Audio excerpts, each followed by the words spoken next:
Selamat pagi pada kita semua, selamat pagi kepada Bapak dosen kami, selamat pagi kepada teman-teman dimanapun berada.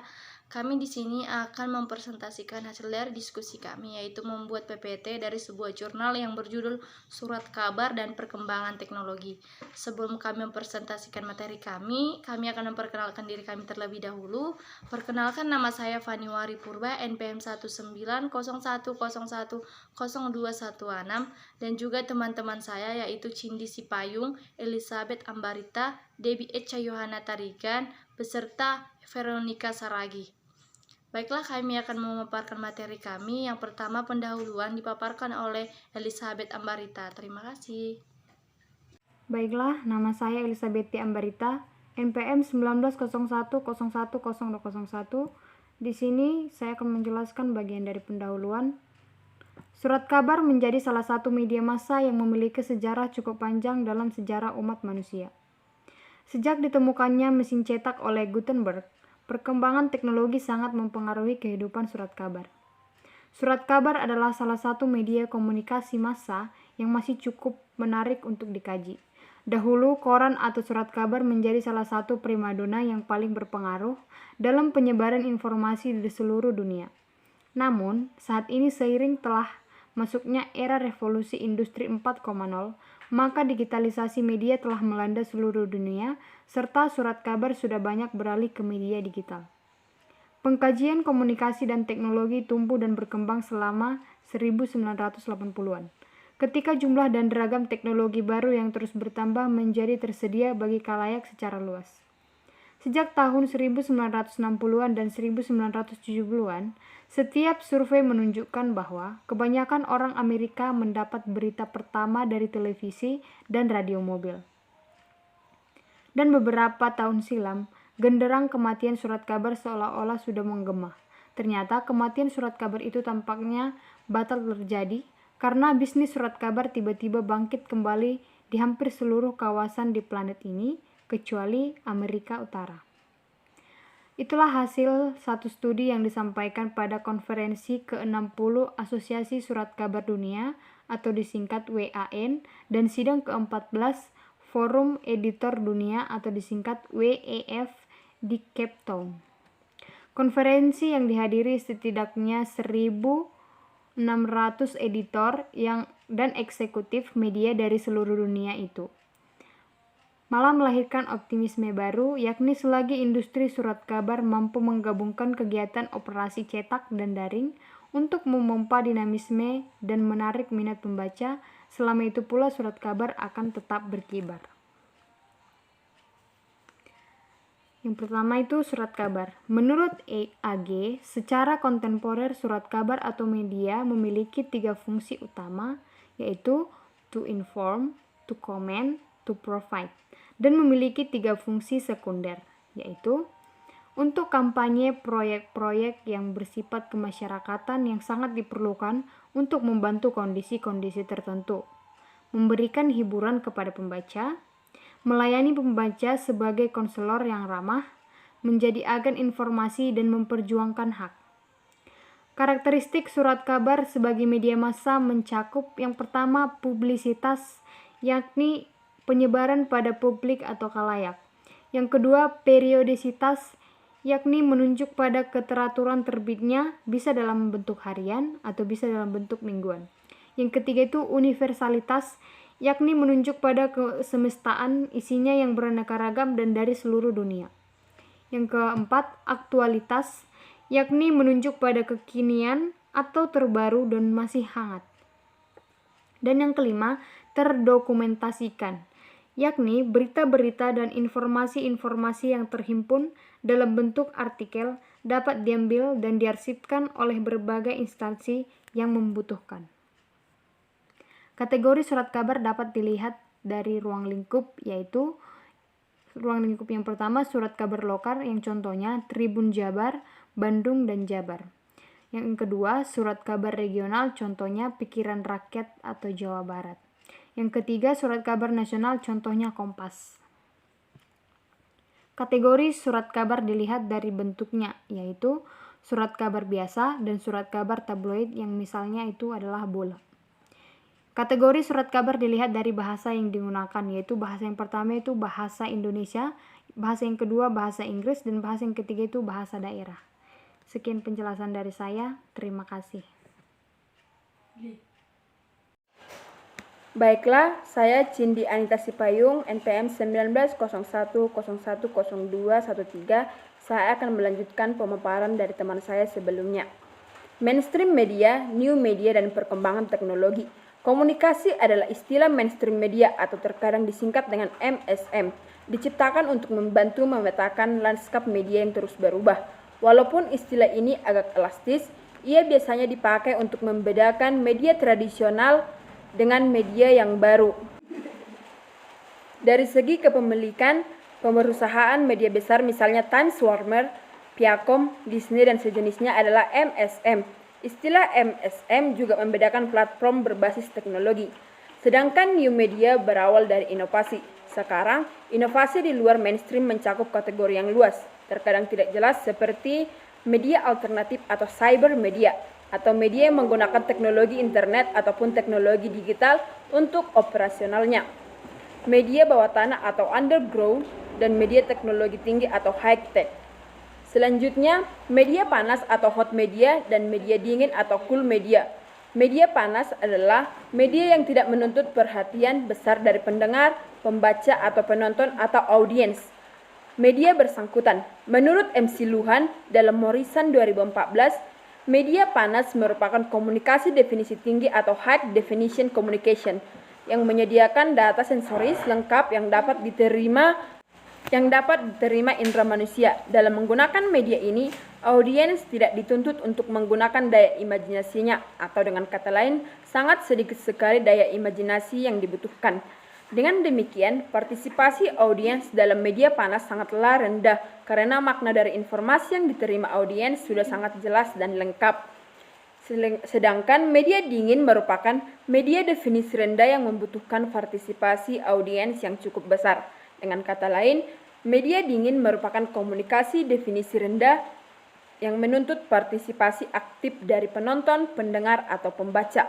Tidak banyak yang dapat diberikan di media ini kepada audiens, dan audiens harus memenuhi sendiri hal-hal yang tidak disajikan media dingin. Audiens harus menciptakan makna melalui inderanya dan secara imajinatif melibatkan dirinya. Yang kedua, metode penelitian. Kajian ini menggunakan metode penelitian kualitatif, tepatnya metode deskriptif kualitatif. Penelitian deskriptif bukan saja menjabarkan atau sering disebut analitis, tetapi juga memandu atau sintetis, bukan saja melakukan klasifikasi, tapi juga organisasi. Ini dikemukakan oleh Rahmat pada 2012. Baiklah, sekian dari saya. Selanjutnya akan dilanjutkan oleh teman saya. Baiklah, terima kasih untuk kesempatannya. Saya Veronica Saragi, NPM 1901010214. Di sini saya akan melanjutkan pemaparan dari saudari Cindy Anita Sipayung, yaitu mengenai surat kabar daring. Menurut Wibowo dan Lubis pada tahun 2013, surat kabar daring adalah sebentuk surat kabar yang berbasis internet dan termasuk ke dalam salah satu jenis media online. Media online itu merupakan produk jurnalistik online atau siberjurnalisme yang didefinisikan sebagai pelaporan fakta atau peristiwa yang diproduksi dan didistribusikan melalui internet.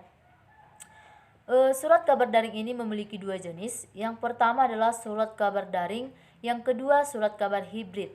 Nah, surat kabar daring yaitu surat kabar yang terpisah dari surat kabar cetak. Terpisah artinya konten maupun keberadaan surat kabar daring ini tidak menyertai versi cetaknya. Contohnya seperti detik.com, okezone.com, dan vivanews.com. Sedangkan jenis yang kedua adalah surat kabar hibrid. Nah, surat kabar hibrid ini merupakan surat kabar daring yang menyediakan versi cetaknya. Contohnya seperti kompas.com yang berhibrid dengan Kompas cetak dan temporinteraktif.com dengan versi cetaknya. Surat kabar daring ini memiliki beberapa keunggulan. Yang pertama adalah kecepatan dan kebaruan berita yang terjaga sepanjang waktu. Yang kedua, beritanya tidak pernah basi. Dan yang ketiga, reporter dapat mengirimkan berita dalam jumlah yang tak terbatas ke bank data berita surat kabar terkait. Yang keempat, media daring sangat hemat dalam biaya produksi. Dan yang kelima, surat kabar daring memastikan tidak perlu anggaran khusus untuk tinta, cetak, dan kertas. Selain itu, pengelolaannya juga relatif mudah dan hemat tenaga. Yang keenam, dengan media online, berita yang diunggah diklasifikasikan dalam beragam kategori yang bebas diakses secara gratis oleh pembaca. Keunggulan yang ketujuh ataupun yang terakhir yaitu surat kabar daring ini memungkinkan pembaca melakukan interaksi secara real time, dengan kata lain menawarkan interaktivitas. Dengan hal ini memungkinkan pengguna untuk mencari berbagai konten yang lebih luas, menyesuaikan produk media dan opsi pengiriman, memberikan umpan balik, berbagi dan berdiskusi dengan teman-teman, dan bahkan membuat konten media asli menjadi produsen dan konsumen. Di balik keunggulan dari surat kabar daring ini juga memiliki kelemahan.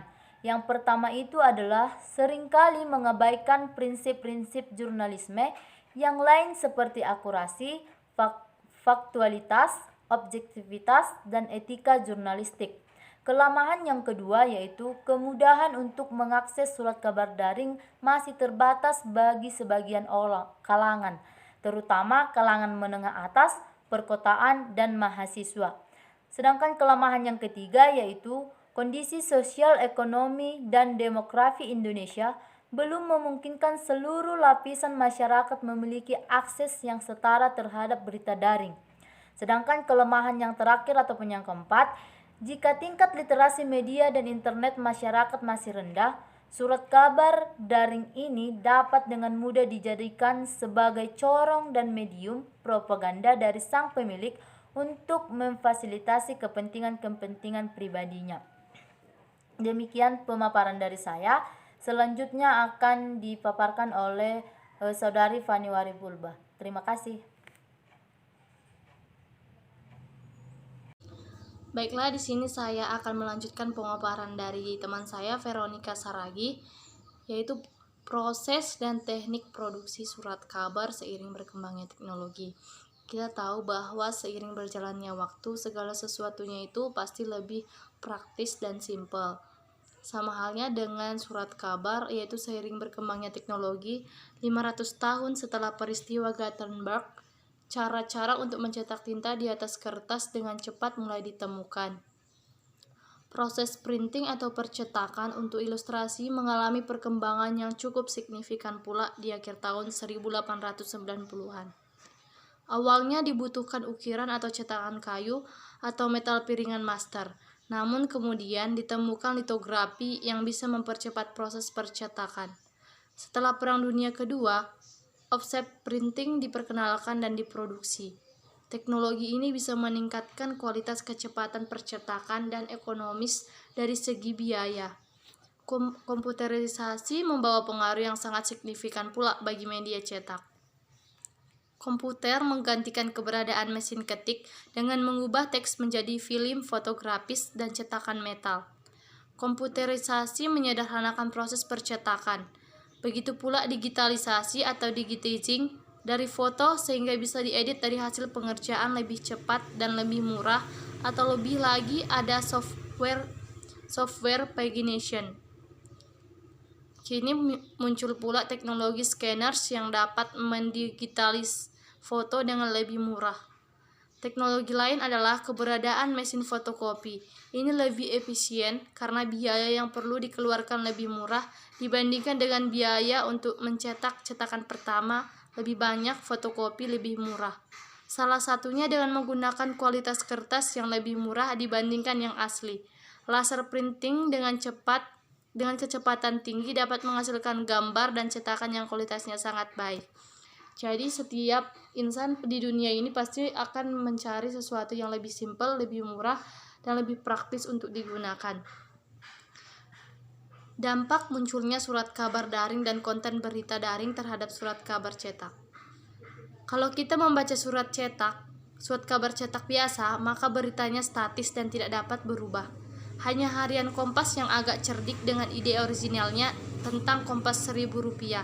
Selain itu, ada Kompas Sore yang merupakan Kompas Pagi yang diganti kulit luarnya saja dengan berita terbaru. Hal ini merupakan cara cerdas untuk